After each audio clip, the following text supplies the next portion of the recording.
Has approved a government motion to deploy troops to Libya in support of the UN-recognised administration in Tripoli that's been fighting against the warlord Khalifa Haftar. Remember, it was his forces who launched that offensive to capture the capital last April. Turkey says its troops will protect its right in the Mediterranean and interests in Libya, like the deals that Ankara and Tripoli recently signed on military cooperation and maritime boundaries. But there were challenges. Turkish opposition parties were against the move. They say Ankara should have first given priority to a diplomatic solution. So let's start in Ankara. Mohammed Ado is our correspondent who's been following this one today. Mohammed, take us through the vote. How decisive was it?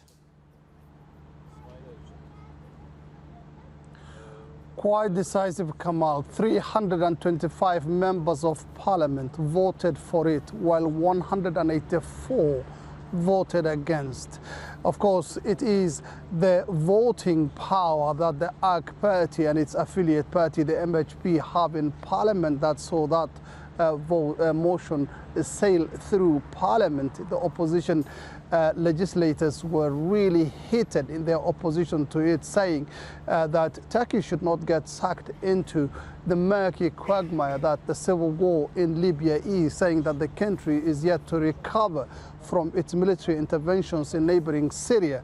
And they have warned that there was a need for diplomatic avenues to be pursued first instead of putting Turkish boots on the ground in Libya. Of course, this is something that the AK party leaders are not listening to. They have a plan, and it could be a matter of days, according to the defense ministry, which is the defense minister speaking, saying that they're ready to deploy as soon as possible.